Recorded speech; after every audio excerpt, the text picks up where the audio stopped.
Hello and welcome to Matt's Casual Cooking. Today we are going to be making giant gingerbread cookies.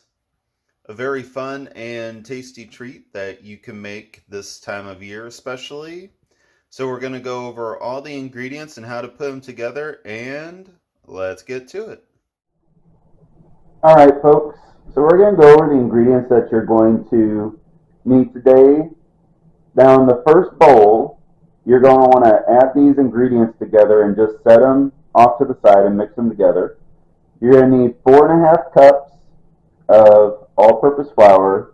You're going to need 4 teaspoons ground ginger.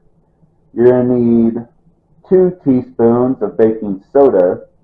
You need 1.5 teaspoons of ground cinnamon, 1 teaspoon of ground cloves, and a quarter teaspoon of salt. Now in the second bowl, you're going to need 1.5 cups of shortening. And then what we're going to want to set aside for the time being is 2 cups of sugar, 2 eggs. You're going to need a half a cup of molasses, and you're also going to need another 3/4 cups of sugar. So we're going to go over how to put it together here in a second, and I will see you then.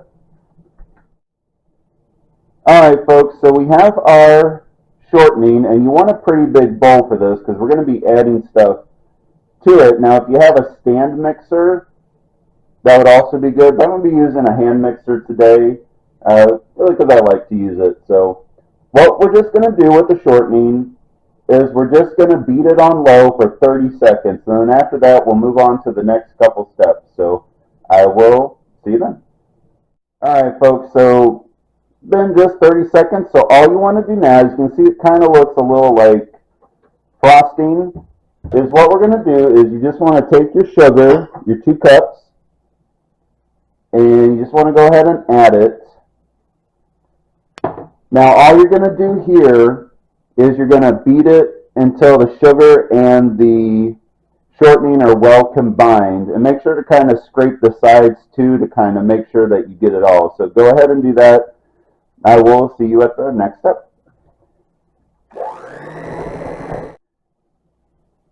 Alright folks, so now the sugar and shortening pretty well combined, and as you can see here, I've added the eggs and the molasses.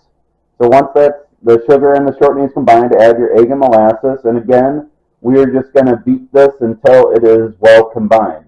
So go ahead and do that, and we will move on to the next part.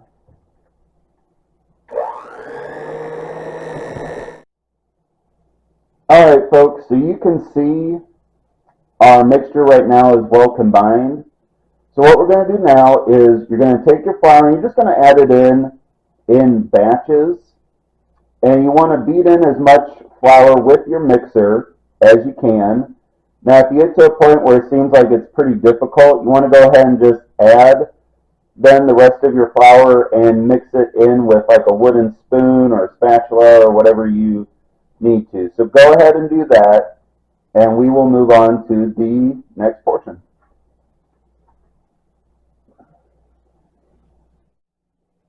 Alright folks, so you can see the dough is done. It's really well combined at this point, and if you kind of press it together, it's going to stick together once you press it together, and that's really what we're looking for. So what you want to do now is you want to get out your 3/4 cups of sugar and 1 to 2 ungreased baking sheets, because this is going to make about 20 to 24 cookies. So all you're going to do is you're going to take your 1/4 cup measuring cup, and you're going to form these into about 2-inch balls. So if you want to go ahead and take it, just kind of roll it, kind of press it together, and then roll it in the sugar. Now if you need a little more sugar while you're doing this, go ahead and do that, and you're going to set it down. Now when you do your next one, you want to leave about 2.5 inches between the dough balls, because while it's cooking, it's going to flatten out, and we don't want them sticking together. So go ahead and do that, and then I will see you once they're done. All right, folks, so you can see we're done rolling them together, putting them in the sugar. So what we're going to do now is you're going to turn your oven to 350 degrees, and we're going to bake for about 11 to 13 minutes. And what we're looking for is the bottom to be lightly brown and the tops are kind of puffed up. So then once that's done and you're seeing that, you want to take them out and you want to put them on a wire rack to cool before you eat them.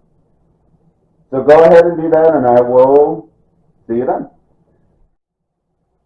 Alright folks, so you can see we are done, and you can actually see kind of how big these cookies are, and they're really, really good. Everyone you know is going to enjoy them. And if you enjoyed making this recipe today, like, subscribe, share the video. Please leave a comment below. I want to know what you guys think about them. I want to wish you a Merry Christmas, Happy Holidays. Again, thanks for watching, and see you next week. Take care.